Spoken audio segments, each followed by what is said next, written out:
is revenge home. I used to believe silence was safety, that if I worked hard enough, gave enough, and kept my head down, love and recognition would eventually follow. But silence, I would learn, isn't always safety. Sometimes it's the weapon your own family uses against you. My name is Emily Carter. I'm 29 years old, and for most of my adult life, I have worked as a paralegal in a small law firm downtown. It's not glamorous. It's not powerful, but it taught me to see what most people miss. The details in ink, the fine print, the little clauses that decide who holds the power and who is erased from the story. I wasn't born into wealth, but we weren't poor either. We had a modest family home, the kind with faded wallpaper and creaky floorboards that echoed every argument, every slammed door. My parents, Richard and Patricia, held that house like it was the crown jewel of our lives. My older brother Daniel and younger sister Chloe, well, they saw it differently. To them, it wasn't just home. It was theirs. Their entitlement didn't bother with disguise. For years, I told myself I didn't mind. I covered expenses when my father's pension fell short. I wired money when Chloe's rent was overdue. Again, I even poured thousands into keeping the house afloat when the mortgage payments slipped behind. Quietly, discreetly, because I thought that was what family meant. You give, you don't keep score. But the truth, I was keeping score. In the journals I wrote late at night, under a single lamp in my small apartment, I kept every detail, every transfer, every receipt. Every time, I saved them from sinking. My notebooks became both a confession and a record, a silent ledger of sacrifice. And yet, the silence was never enough. It was a Sunday evening when the first crack split through my carefully constructed illusions. My father had gathered us around the dining table for what he called an important family conversation. I expected maybe talk about retirement or health issues. Instead, he slid a manila envelope across the table. His voice was casual, almost bored, as though he was reading grocery items aloud. This, he said, is the updated will.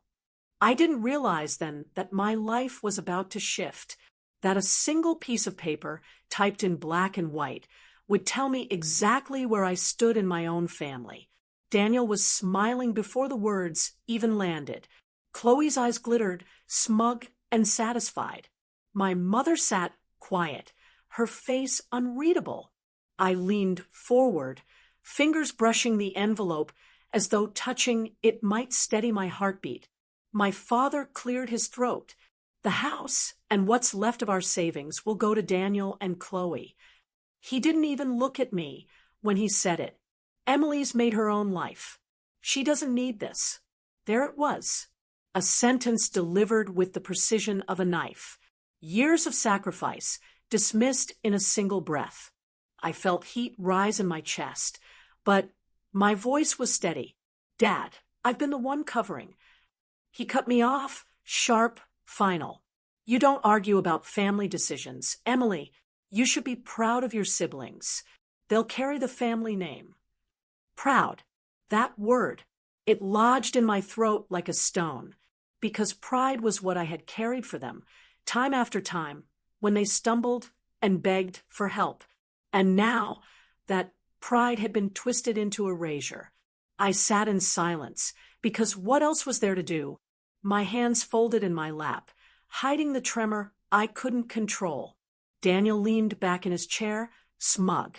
Chloe whispered something about finally getting what we deserve. I looked around that table and realized I was already invisible to them. But silence, I reminded myself, is strategy. That night, I went home to my journals. I opened the most recent one, the leather-bound notebook with frayed corners, and I read every entry, every payment, every sacrifice. And for the first time, I didn't see weakness in those pages. I saw evidence, a trail they had ignored, but one I had kept faithfully, line by line. My father thought he had written me out of the story.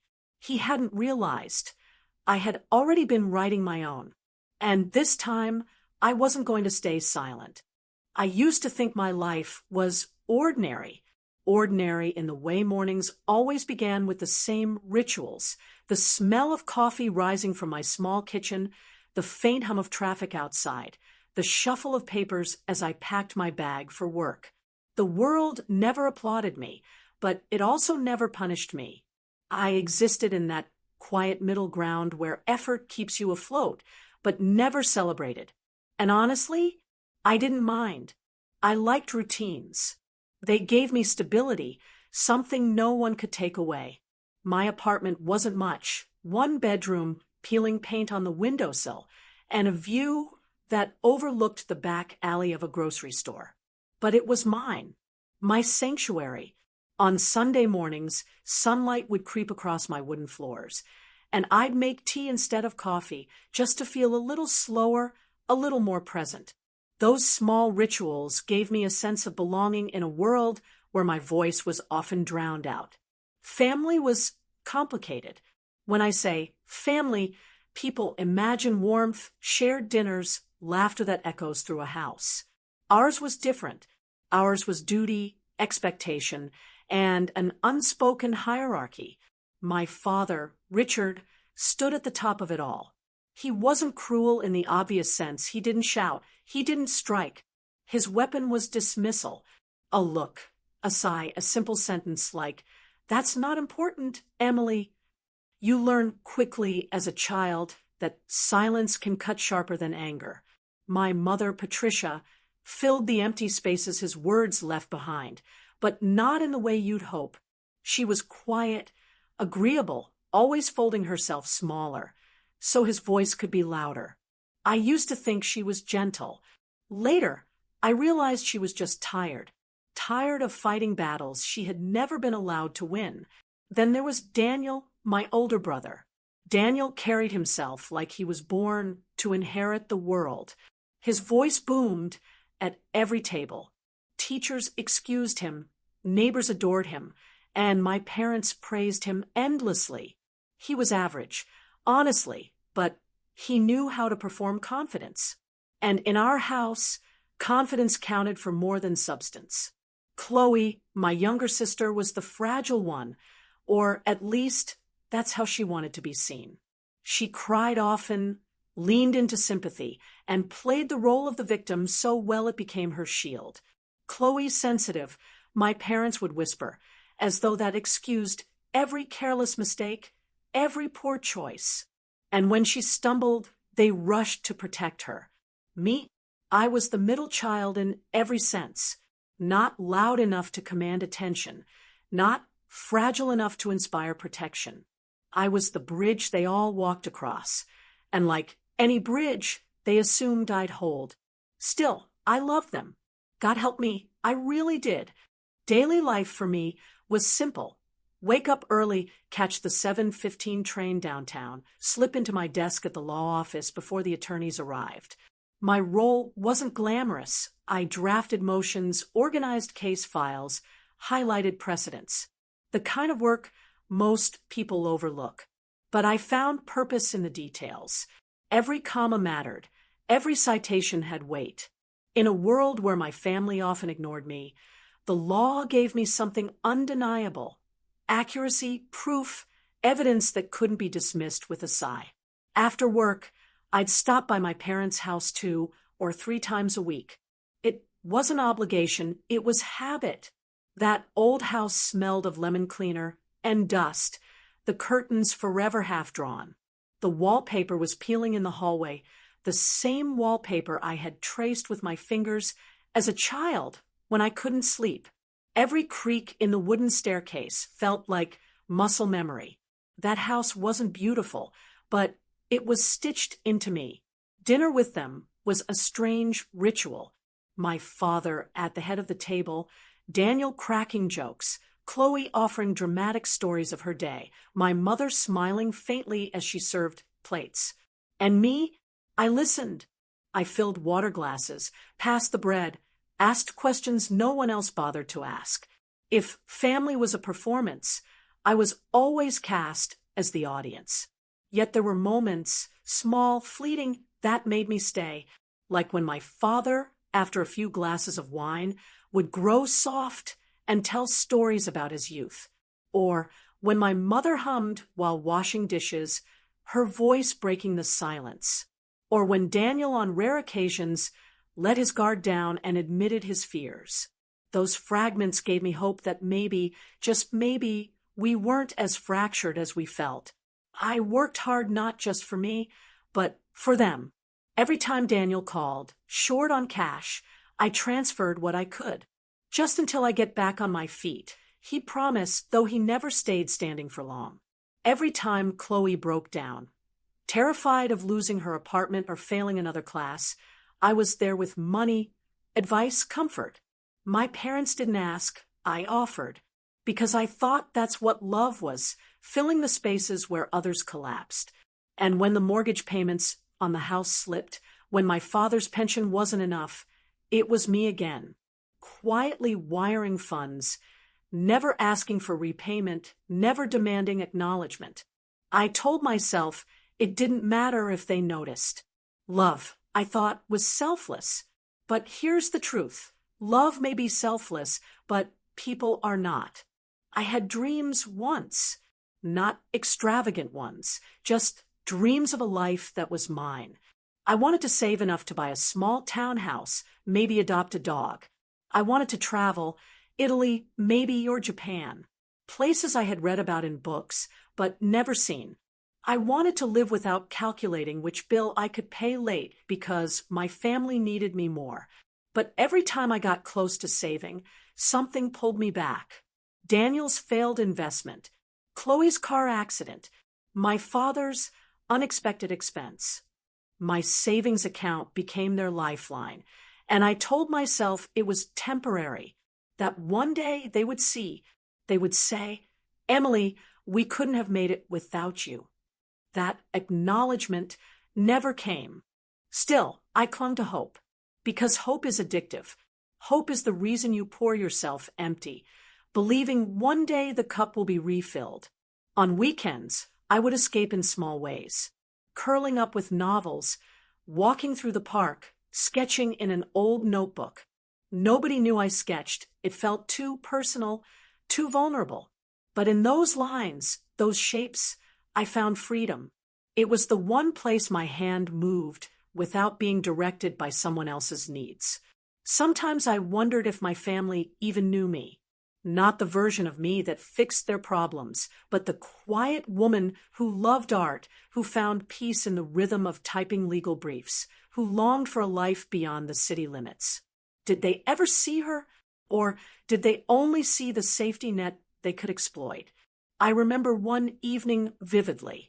I had just finished paying off Chloe's latest crisis, a bounced rent check, and I sat at my kitchen table staring at my bank app. The numbers were lower than I wanted. Again, my chest ached with a quiet heaviness. And then I whispered to myself, almost laughing, one day I'll stop saving them. One day I'll save me. I didn't know then that day was closer than I thought. But before the betrayal, before the wound that would slice through all of it, I lived in that suspended space between sacrifice and hope. I kept giving, kept waiting, kept believing. And the more I gave, the more invisible I became. The silence grew louder with every act of love. And yet, in that silence, I was already gathering something. Not revenge, not yet. Something deeper. Proof. Evidence. A history of everything I had done, written down in ink. Because even in my most generous moments, some part of me knew if they ever questioned my worth, I would need more than memory to defend myself. That was my life before betrayal. Not glamorous, not tragic, just lived in, full of routines, sacrifices, and small hopes. A life that seemed steady until the ground beneath it was pulled away. I can still remember the smell of lemon polish in the dining room that night. It clung to the wooden table like a film, sharp, almost chemical. My mother had wiped it down hours earlier, though no guests were coming. That house always felt like it was prepared for someone other than me. The air was heavy, not warm, not cold, just heavy. One of those evenings where you sense something is waiting, but you can't name it. Daniel sat at the far end, half slouched, scrolling his phone with one hand, a glass of whiskey in the other. His smirk never left his face.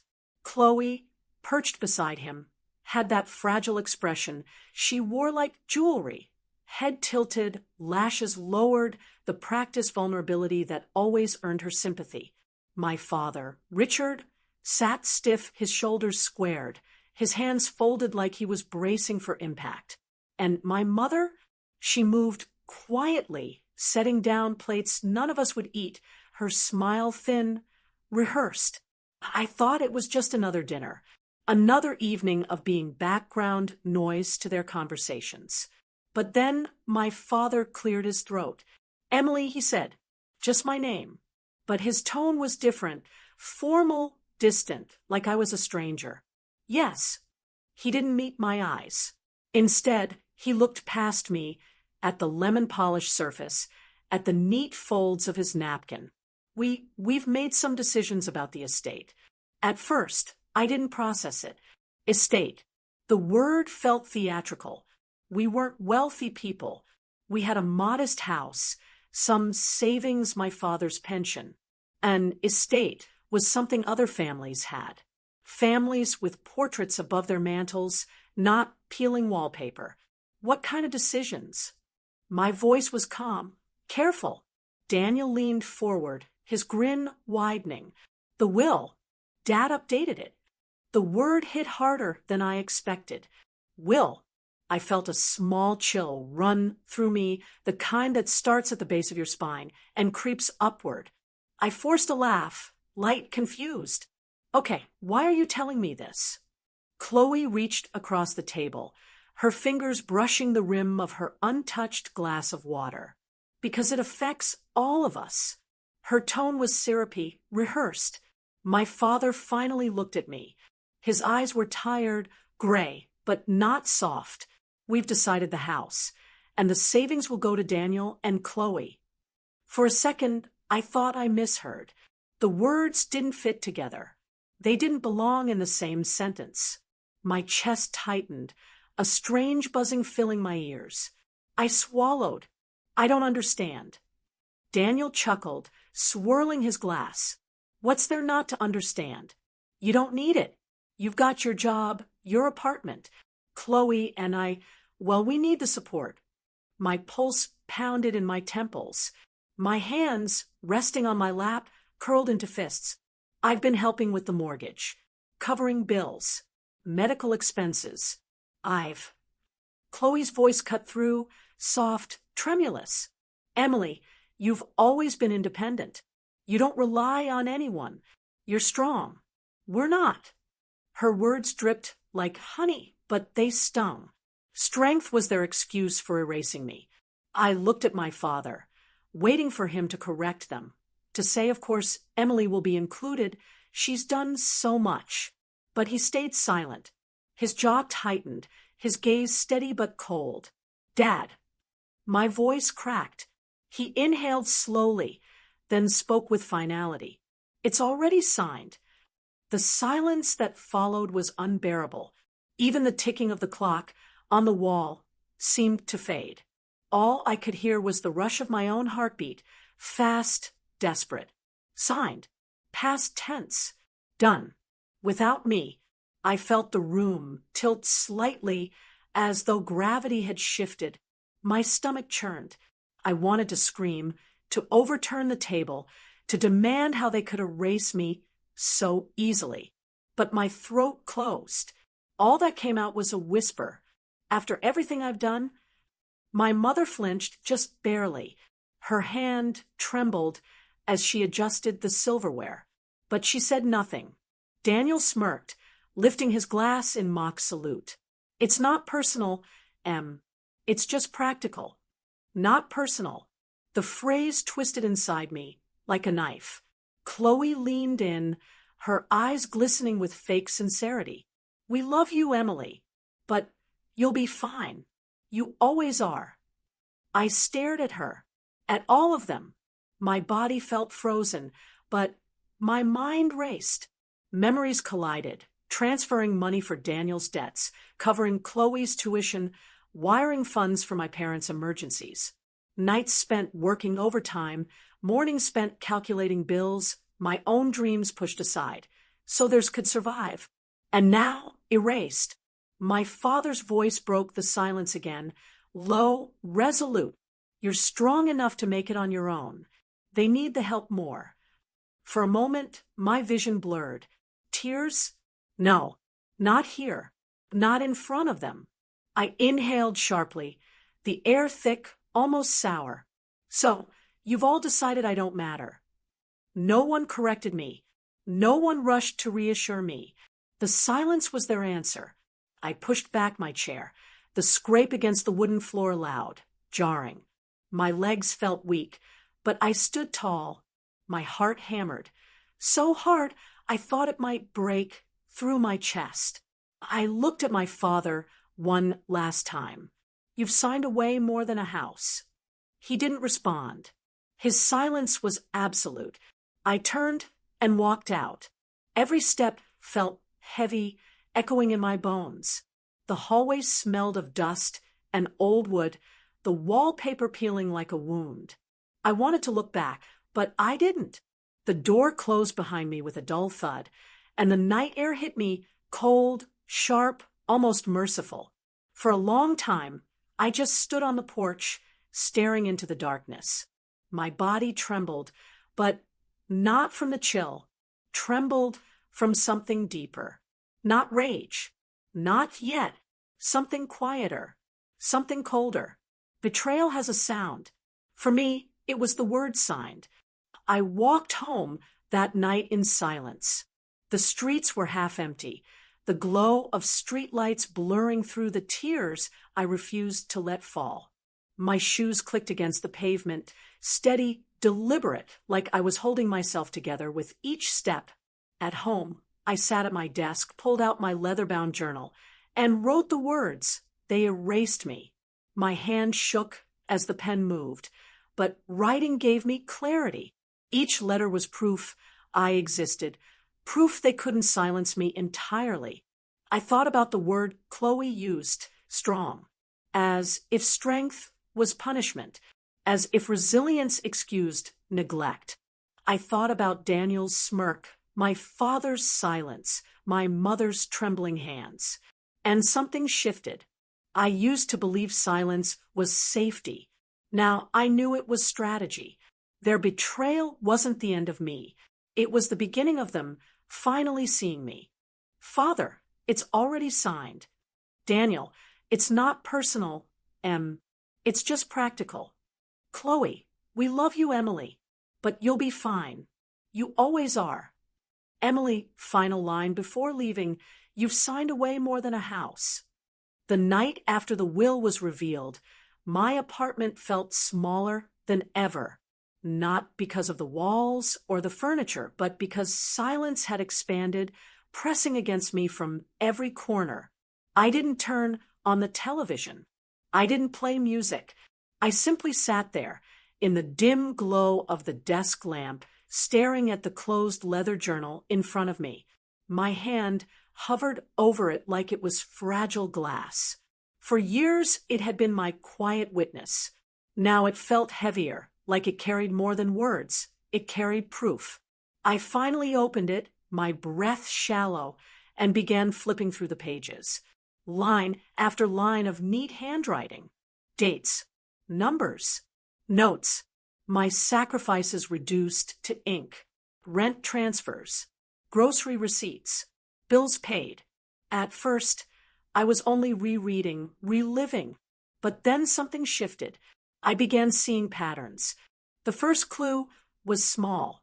On March 14th, 2 years earlier, I'd written covered mortgage shortfall again. $1, $200. Daniel said he'd repay by June. I remembered June. There was no repayment. Instead, Daniel had thrown a summer party in that house, with new speakers blasting music so loud the neighbors called the police. When I'd asked about the money, he shrugged. Don't keep track. Family doesn't keep receipts. But I had. I'd written it down. I traced my finger along that line, in the journal. $1,200. The number looked different now. Not generosity, not sisterly duty. Evidence. The second clue was sharper. December 3rd, last year. Chloe's tuition, final installment, $3,500. Dad promised to sort it later. I closed my eyes, remembering the night I'd sent the transfer. Chloe had called me in tears, saying her classes would be canceled if she didn't pay by midnight. I had scrambled, emptying half my savings. She'd sobbed with gratitude. I'll never forget this. You saved me. And yet, just weeks ago, she'd looked me in the eye across that dining table and said, "You don't need it. You're strong." I opened my eyes. The gratitude was gone. What remained was the transaction, the exact amount, the proof. The third clue came by accident. I reached for my laptop, the screen casting a cold blue light across the room. I hadn't opened certain folders in months, but now I dug through bank statements, digital receipts. My fingers moved quickly, almost frantic, but my mind was calm. And there it was, March 2nd, 5 years back. A transfer receipt, $2,000. Memo line, house repairs, roof leak. I remembered that winter. The house had been freezing, rain dripping into the kitchen. My father had called me, his voice heavy. "If we don't fix it now, it'll collapse. We just don't have the money." I had wired the funds that night. No questions asked. Scrolling further, I found another July 8th, $1,750. Memo, medical copay for Dad. October 11th, $980. Chloe's car repairs. The numbers piled up, each one a memory I had filed away under duty. But when I saw them all lined up, rows of transfers, payments, sacrifices, the truth began to glow through the fog. They had painted me as the one who didn't need, the one who could make it on her own. But the reality, I was the spine, the hidden scaffolding holding the entire family upright. And they had cut me out. I leaned back in my chair, staring at the screen, the glow reflecting off the darkened window. My face stared back in the glass, tired, pale, but steadier than before. A whisper escaped me, half a thought, half a vow. They needed me more than I ever needed them. The words landed with weight. For years I had carried guilt for not being enough, for not being generous enough, patient enough, forgiving enough. Now, the guilt drained away, replaced with something sharper. Controlled anger. It didn't stop with my journals and bank records. The next night, I returned to the evidence with a new clarity. I began pulling out old boxes, folders of receipts, printouts of emails. I spread them across my kitchen table until the wood disappeared beneath paper. December 15th, mortgage payment covered again, late fees avoided. January 4th, Daniel's overdue credit card, $900. He swore it was temporary. March 21st, Mom's medical prescription, $220. Dad said he'd take care of it later. Later, always later. A promise without a calendar. I sat there, the papers surrounding me like fragments of a puzzle, and as I pieced them together, the picture sharpened. My independence had been their crutch. My sacrifices had been invisible by design. The final blow came from an envelope I had forgotten in the back of a drawer. It was a letter from the bank, 2 years ago, addressed to my father, but forwarded to me by mistake. I had opened it, then without thinking, a past due notice on the mortgage, but scribbled at the bottom, in my father's handwriting, were the words, "Emily will fix this." The words punched through me like a fist. Emily, we'll fix this. Not a request, not gratitude, a statement, a certainty. I sat back, the paper trembling in my hands. That was what I had been all along. Not a daughter, not a sister, not even an equal. A safety net they assumed would always catch them. I don't know how long I sat in that chair, staring at the scattered papers. The clock ticked past midnight. Outside, the street was silent. Inside, my lamp burned, throwing long shadows across the evidence of my life. Piece by piece, the betrayal had turned into discovery. Not sudden, not one moment, but a slow unmasking, like pulling thread after thread until the whole fabric unraveled. And then came the clarity. They hadn't erased me because I was weak. They had erased me because I was strong, because my strength embarrassed them, because admitting how much they owed me would mean facing their own failures. Daniel, with his arrogance, needed to believe he was the heir. Chloe, with her fragility, needed to be the baby forever protected. My father, with his pride, needed to see himself as the provider, even when I had carried the weight. My mother, perhaps she needed silence to survive. They had conspired, consciously or not, to make me invisible. But my journals, my receipts, my records, they told another story. And for the first time in years, I felt something other than exhaustion. I felt power. I gathered the papers into neat stacks, sliding them into folders. I labeled them carefully: mortgage, tuition, medical, repairs.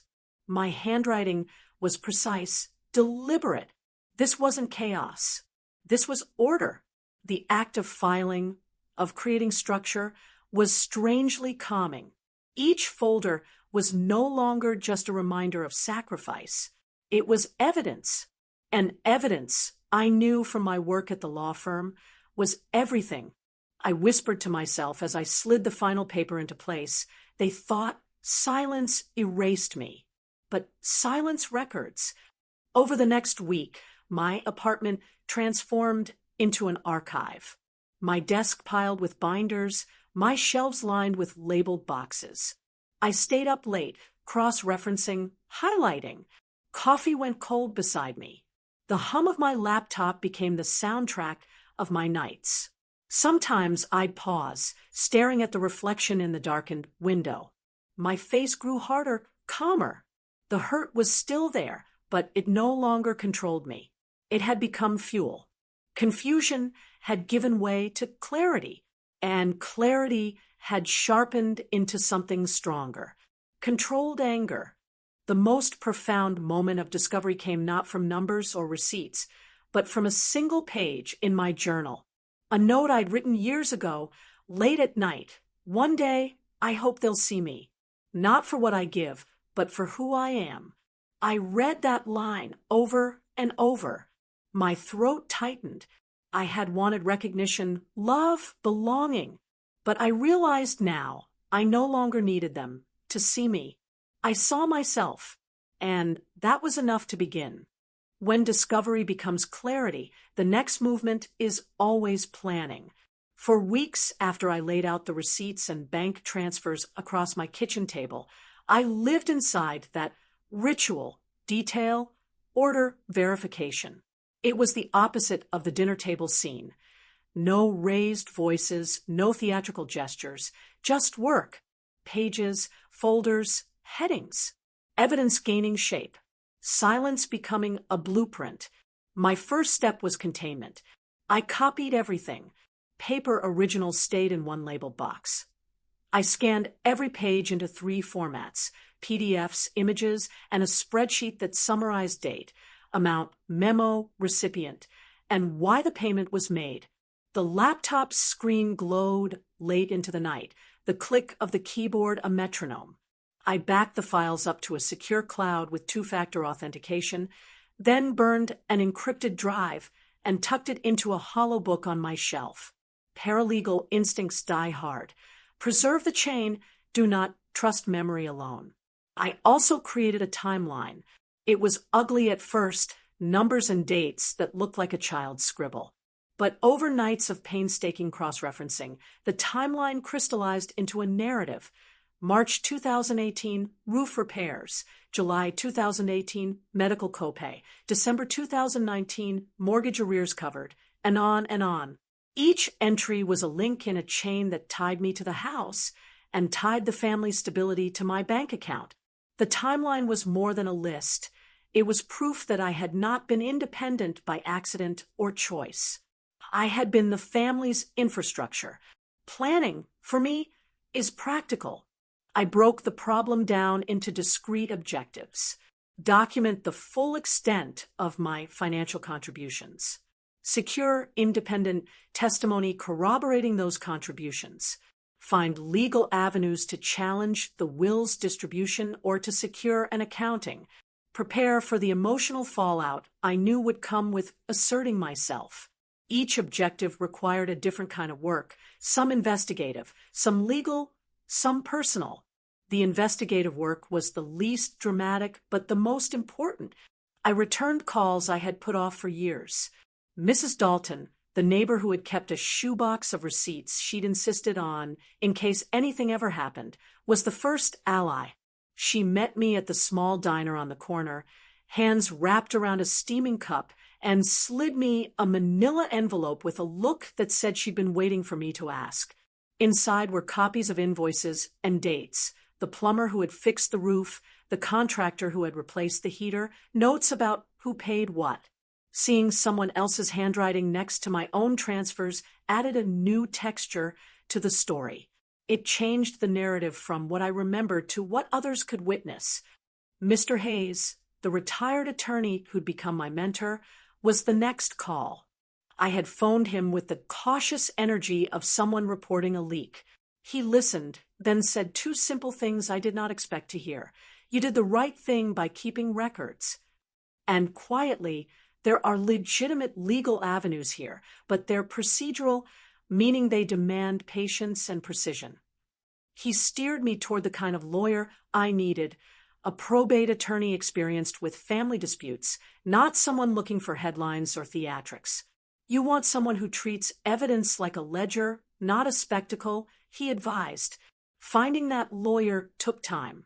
I interviewed 3 before I chose Nora Singh, a probate specialist known for quiet wins and a rigorous approach.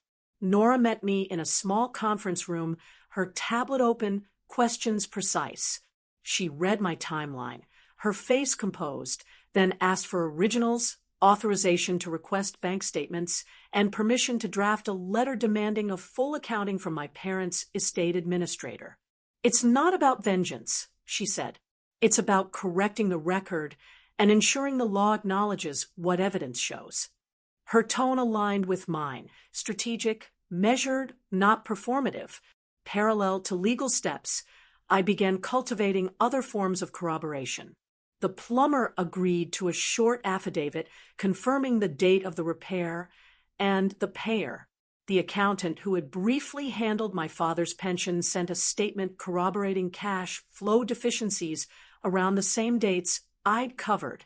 I drafted affidavits, then sat with each witness over coffee as they read back their own words, signing with pens that trembled just a little.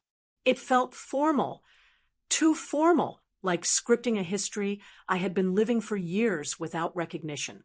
But formality carries weight in court and in conscience. Security became a practical concern.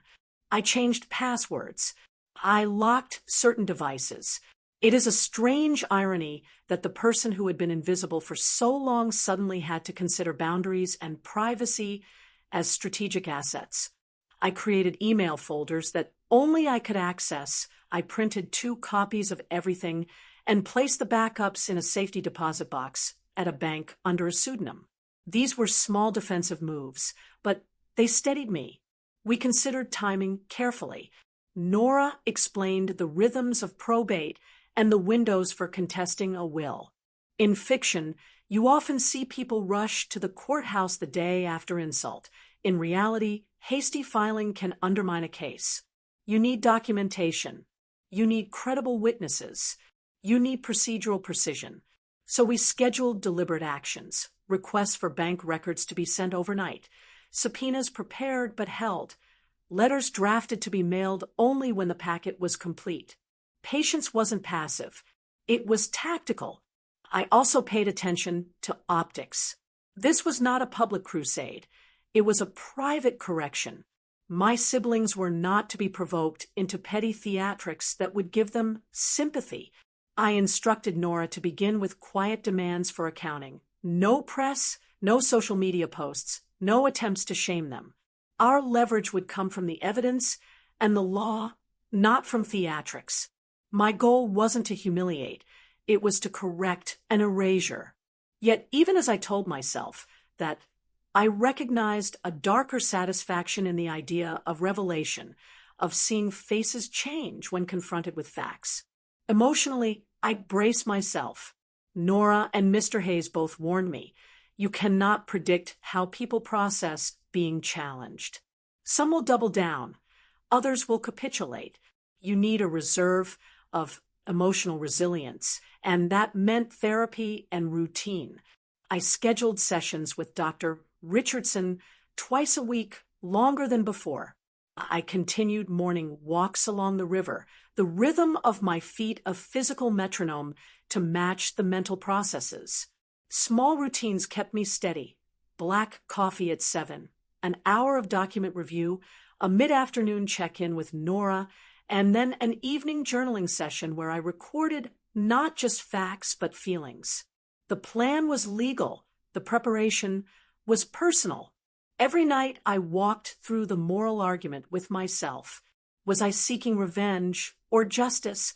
Had I crossed from reclaiming dignity into retribution? The line felt thin, but it existed. I told myself the truth. I sought balance. I sought an acknowledgement that my sacrifices were not gifts to be erased, but contributions that altered the family's fortunes. My anger had color and purpose. It was not vindictive so much as corrective. Still, I admitted the temptation to enjoy their discomfort if the truth came out. That admission sat with me like a stone, an honest, uncomfortable weight. I kept returning to a single question. Would my actions restore what was right, or merely reverse the pain? I practiced answering, restore. The word steadied me. Technically, my plan had layers. We would begin with a formal demand for an accounting of estate funds. If that yielded resistance, Nora would file a petition asserting unjust enrichment and seeking a constructive trust over the property proportional to the documented contributions. We would be ready to show the timeline, the bank transfers, and witness affidavits. We would seek mediation first. Courts are messy, slow, and often more damaging than necessary. But if mediation failed, the petition for equitable relief would be unavoidable. Outside the legal work, I prepared a narrative, not for public consumption, but for the inevitable human interactions that would follow. How do you stand across from your sister or your father and say, "You erased me"? I wrote notes, rehearsed phrases in the mirror, practiced the tone. I wanted calm, factual, unassailable. This was not an emotional purge. It was a presentation. I would not cry if I could help it. I would not beg. I would stand and speak the ledger. I also set contingencies. If my siblings tried to taunt me publicly, Nora had pre-drafted cease and desist language. If they attempted to tamper with records, we had backups and timestamps to prove the chain of custody. We even carefully, ethically, discussed the possibility of a forensic accountant should the initial accounting reveal irregularities. The plan accounted for escalation and for containment. The nights of preparation blurred into a rhythm. Document, corroborate, secure, consult, reflect. The hum of the apartment, the whisper of paper, the low ambient drone of the city beyond my window, these became a soundtrack of anticipation. I slept differently. The edges of my dream life sharpened into problem-solving sequences. I woke earlier, thinking of details. Did that transfer show up on March 1st or March 3rd? Were the memos explicit enough? Did the plumber still have his old invoice? And always, I returned to a quiet ethical reflection. Was I seeking justice or balance? I asked myself into the darkness more than once.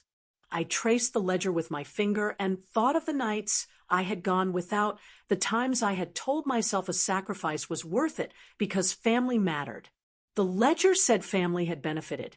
It also said family had refused to acknowledge. Seeking legal remedy felt, despite the suit, like closing a ledger in a world that had treated me as a footnote. When the plan was finally set, folders labeled, affidavits signed, Nora's letter drafted, and sealed in an envelope waiting for the postmark, I felt the shift. It was not triumph. It was something more controlled, the quiet satisfaction of a strategy executed with dignity. I had turned silence into a record, invisibility into evidence, and woundedness into resolve. On the evening before we would send the demand letter, I sat on my couch with a cup of tea. The low hum of the refrigerator sounded like a distant engine. My reflection in the window looked back at me, clearer now, less hollow. I felt something like readiness. The plan had made me whole in a way anger never could. It had given my pain shape and purpose. We were not there to punish. We were there to correct the record. But the correction would be public in the way facts always are. That, too, was a consideration. I closed my journal, turned off the lamp, and for the first time in months, slept without waking in the middle of the night to recite dates. Tomorrow, the plan moved from preparation to action. The letter would go out. The next chapter, mediation, deposition, possibly court, would follow. I had rehearsed for the discomfort, for the awkward family encounters, for the publicity that could come if they chose, spectacle.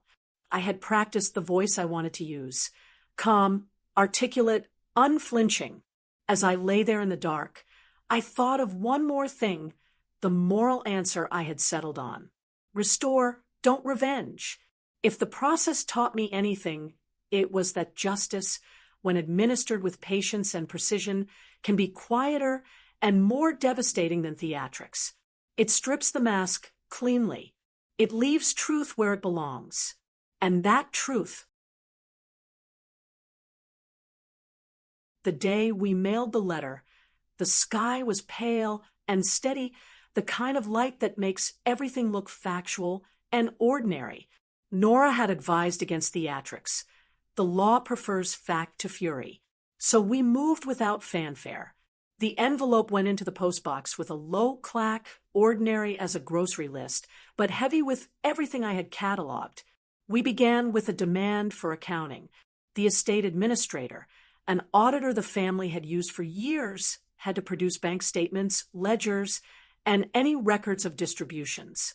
The letter asked for documents within 14 days and warned gently but clearly that we would pursue equitable relief if the accounting proved incomplete. My hands were steady when I signed. The tremor I had felt the night of the betrayal had been replaced by a slow rhythm. Document, corroborate, present. 4 days later, an email arrived. The accounting was in progress. Translation, delay. I had expected delay.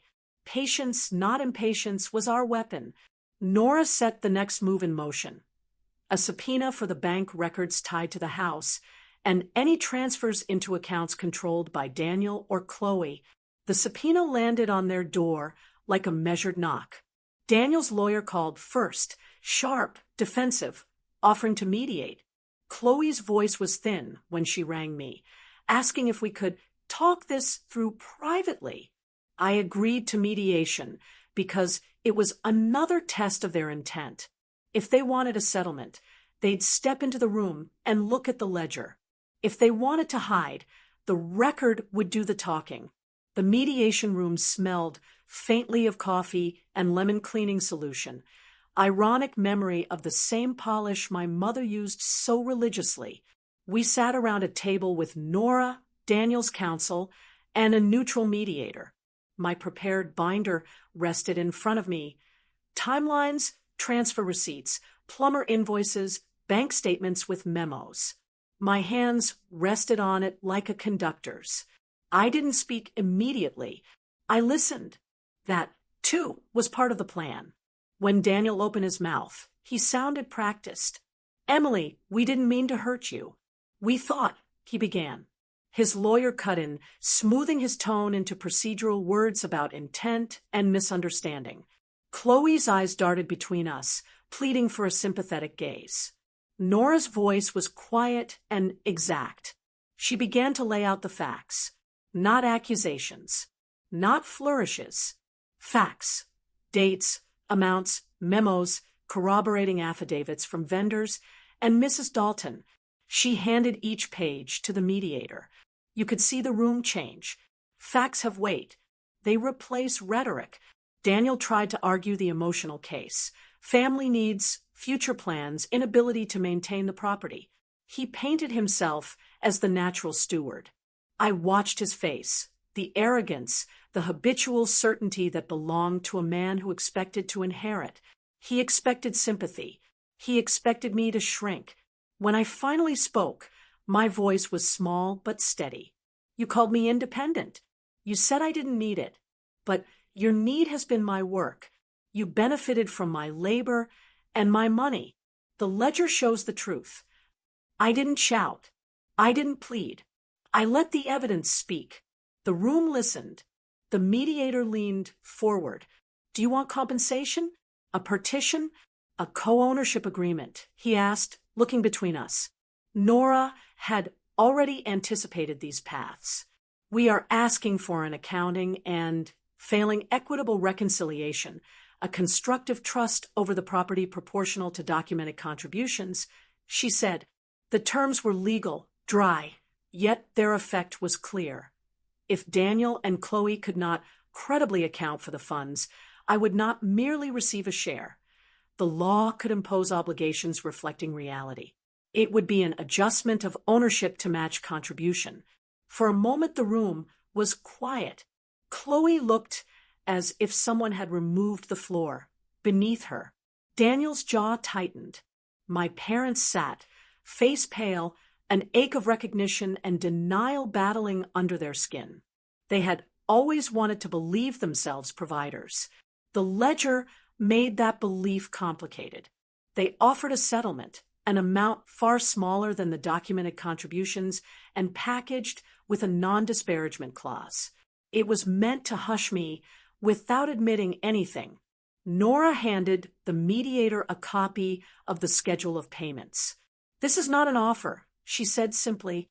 "It's an insult." That phrase, an insult, was not dramatic. It was the correct legal evaluation. If you underpay documented creditors, the law notices. If you attempt to reduce documented personal contributions to charity by contract, courts scrutinize intent. The mediator encouraged further discussion, but the spirit of the room had shifted. Facts lived now between us. When mediation failed to produce meaningful acknowledgement, the petition followed. Nora filed a petition for accounting and a claim of unjust enrichment. The courthouse smelled of paper and coffee, and something older, wood polish, maybe echoing the lemon polish from my childhood, as if the world had its own memory. Filing felt procedural. It was also intimate. I watched Nora seal the case number, and for the first time the narrative moved from my private ledger to public record. Depositions were scheduled. I sat across from Daniel at a long table under the courthouse lights, the room humming faintly with fluorescent certainty. He answered questions with evasions. His lawyer coached him, eyes darting to the edges of honesty. Nora asked about specific transfers. Daniel feigned ignorance. Then we presented witnesses. The plumber, who confirmed dates, Mrs. Dalton, who testified about invoices and conversations, the accountant, who explained the pension shortfalls. Each testimony tightened the frame. The photographs of the house, peeling paint, patched roof, appeared on a screen during a hearing. The judge asked quiet, pointed questions. The legal standard here was equitable. Did Emily contribute in a way that made it unjust for Daniel and Chloe to keep the whole estate? Justice, I realized in those fluorescent lit moments, is not a dramatic unmasking. It is the steady accumulation of small truths until the ledger can no longer be ignored. Daniel tried one last gambit. He claimed certain transfers had been loans repaid in cash. Nora produced a bank record showing no such repayments. He changed his claim midstream. The court took note. Credibility, once cracked, is hard to mend. There were moments of discomfort. My mother wept quietly in the hallway after a deposition, and I felt that old tug of sympathy. But I prepared for this. Justice has consequences, sometimes painful for people you love. Nora reminded me, making the ledger accurate does not require obliterating human care. It requires truth. Then, in a hearing room warm with late afternoon light, the judge issued a ruling granting a partial constructive trust. The court found that my documented contributions to the house and to expenses were sufficient to warrant adjusting equitable ownership. Daniel and Chloe were ordered to account fully, and an amount reflective of my contributions was to be recognized. The legal language was clinical, but the effect was tangible. My name, previously erased on paper and in will, was now acknowledged by the court as holding equity tied to my documented work. The reaction was quietly seismic. Daniel's face emptied. First disbelief, then anger, then an attempt at composure. Chloe clutched her hands beneath her chair, the practiced vulnerability stripped away. My father sat slumped, a man who had believed himself provider now confronted with a ledger that told a different story. My mother's face was a map of regret. They had been given a chance to reconcile privately. They had chosen silence and assumption instead. Outside the courthouse, a small crowd of local journalists had gathered only because someone in the court office had released a public docket. The story, when it appeared, was not sensational. It read like a quiet correction. Local resident awarded equitable recognition after family dispute. Comments poured in, some supportive, many scheming. But no headline could capture the hush that settled over me as I walked to my car. I didn't feel triumph. Instead, a deep, steady calm, like the settling of a tray you'd been carrying for years. The justice here did not humiliate. It rebalanced. It recognized that I had been an invisible financial architect and that the law could align ownership with contribution. The weeks after the ruling were not cinematic. There were lawyers' letters, revised deeds, formal acknowledgments. The house's title was adjusted to reflect the partial constructive trust. The bank paid out an accounting. Daniel and Chloe negotiated terms, payments and adjustments, not as gifts, but as recognition of debt. It was slow work, tedious and precise, but it was correct. At home, I sat by my window, watching the light change over the city. My journal was open, but I found I had fewer words. The ache was still present, but it had softened into something like peace. The ledger had been acknowledged, the erasure undone. My parents reached out after the court order. My mother's voice was soft, almost pleading. "We're sorry," she said. It was a sentence I wanted and did not want. My father called once. His apology came with qualifiers, explanations about pride and surprise. I listened. I did not accept or reject it then. I simply held the space where an answer might grow later. Daniel sent a terse text about sorting finances. Chloe left a voicemail that tasted like regret and self-pity. I did not respond immediately. Reaction mattered less than consequence. Correction had occurred. The shift wasn't revenge as spectacle. It was justice rendered in the language of law and evidence. The house remained the same piece of wood and plaster, but its ownership now recognized reality, and that recognition changed everything about how I felt when I thought of that dining room, the lemon polish, the empty chair. They could not simply say I did not exist anymore and expect the world to agree. I gave myself permission to grieve and to let go. Some nights I walked along the river and watched the lights ripple. I thought about the ledger and the quiet, surgical way truth had been restored. I thought about the choice I had made to preserve evidence, to be patient, to use law and reason instead of drama. That choice had not been small. It had cost me emotional energy and the spectacle of family discomfort. But it delivered what I wanted most: recognition without cruelty. A neighbor, Mrs. Dalton, hugged me the afternoon she brought over a plate of cookies. Her embrace was warm and uncomplicated. "You showed them proof," she said. "That's the quietest kind of thunder." I laughed then, a soft sound, quiet thunder. It fit. There was one symbolic act I performed alone in my apartment. I took the leather notebook, the one I had used for years, and wrote a single line across the inside cover. "I am accounted for." I closed it, and for the first time, I didn't feel the need to add evidence. The ledger had been acknowledged outside my handwriting. The world had recognized the truth. In the months that followed, I continued to build a life with the same care I'd given that house. My work at the firm sharpened into new projects. I traveled slowly to places I'd only sketched in margins. I kept giving charity, mentorship, quiet loans to people I trusted, but I did so with boundaries. Justice had taught me that generosity without recognition breeds erasure. Now, I measured love by reciprocity as much as by sacrifice. When my parents visited months later, the air between us was cautious and honest. No dramatic reconciliations, only adult conversations where I spoke, and they listened. The apology remained partial. The ledger remained complete. That, for me, was enough. The revenge I chose was neither spectacle nor cruelty.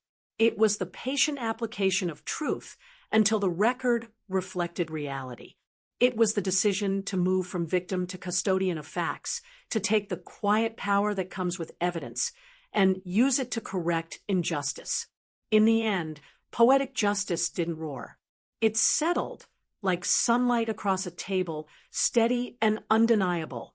I still keep that notebook on my shelf. Sometimes I open it and trace the ink with my fingers. There's a calm now, a sense that my life is no longer a footnote in someone else's story. The ledger closed, not in triumph, but in balance. And that balance, measured, careful, humane, felt like peace. The silence after revenge is not the same silence I once knew. It is not the silence of fear or of swallowing pain. It is the silence of clarity, a silence that finally feels like my own. Weeks passed after everything came to light. The courtroom that once rang with lies and denials now stood as a chamber of truth. Adrian was gone from my orbit, legally bound, publicly stripped of his mask, forced to face consequences he thought he'd buried beneath charm and deceit. His downfall had been steady, deliberate, and undeniable. But this story was never only about him. It was about me, the parts of myself I had abandoned in the name of trust, the dreams I had pressed pause on, the strength I didn't know I had until betrayal forced it awake. The first morning after his sentencing, I woke with the strangest sensation. For years, mornings had been heavy, weighted by dread, by the unanswered questions of why, by the loneliness of sleeping beside someone who was already absent in spirit. But that morning, there was no weight. I sat by the window, watching the slow rise of dawn, the sky painted with streaks of orange and pink. I realized I was breathing differently, deeper, fuller, as though every inhale was no longer rationed by fear. Healing, I discovered, does not arrive in grand gestures. It comes in quiet increments, in making coffee, without glancing at my phone to wonder who he was texting, in leaving my front door open to fresh air without fearing who might walk in smiling at strangers, not because I needed validation, but because joy no longer felt like a foreign language. I returned to the little things I once loved: my violin, which had sat untouched in its case; evening walks through the park, where I'd pause to watch children chase each other, their laughter spilling into the air. I started writing again.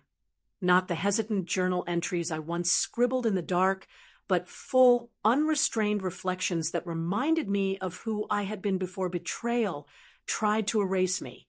And in each small act of living, I felt a new kind of power. People often ask if revenge satisfied me, if watching him fall was enough. The truth is, revenge is never about erasing pain. It cannot undo what was done. It cannot return lost years or stolen trust. But what it can do is restore balance. It can make the world acknowledge a truth you were forced to carry alone. Adrian's betrayal had not only been personal, it had been calculated to silence me, to leave me doubting my worth. The justice I sought was not cruelty. It was correction. It was placing truth back where lies had taken root. I remember telling myself during those long nights of planning, I don't want him destroyed. I want the truth seen. And that is what happened. His colleagues knew the truth. His family knew the truth. The mask he wore for so long cracked in front of everyone he once sought to impress. There was no chaos, no shouting, just the quiet undeniability of exposure. That, I realized, is the purest form of revenge. Not fire, not fury, but truth, undeniable and unshakable. My family had stood by me, even in the darkest hours when I doubted my own voice.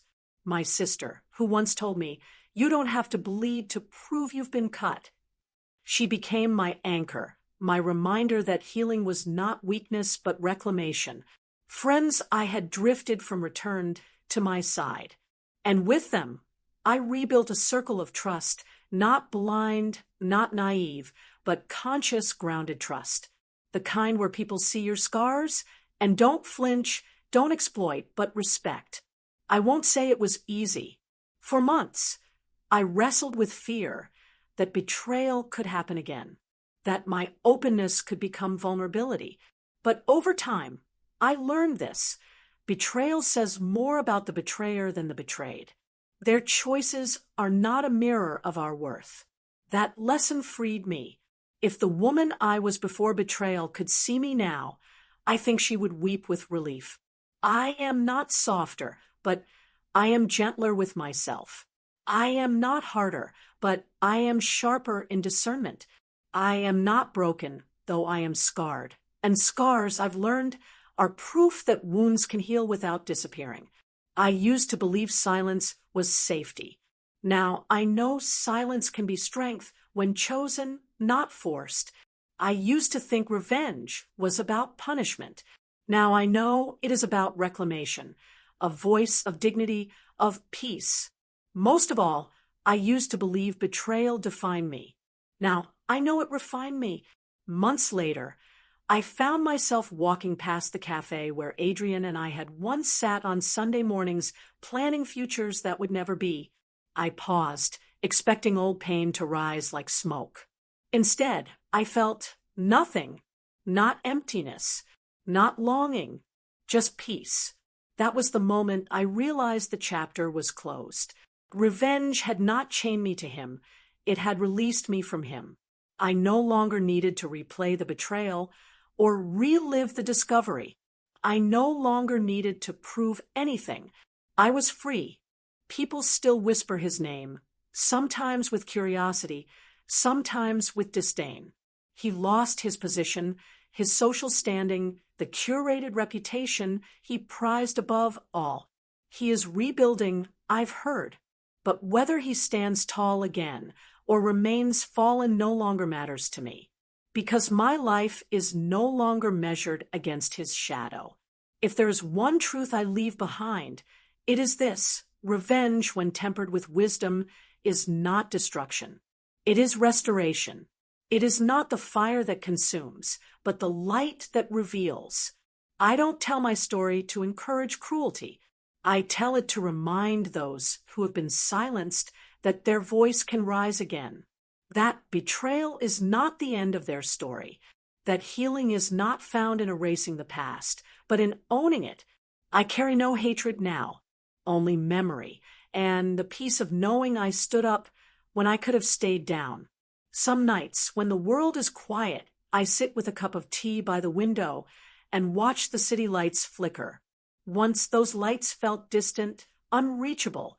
Now they feel like companions, steady, unjudging, constant.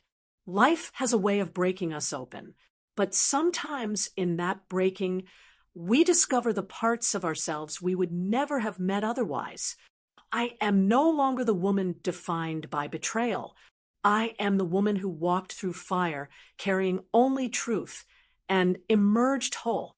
And if there is one line, one lesson that stays with me, it is this. Revenge did not give me peace. The truth did. And in truth, I found myself again,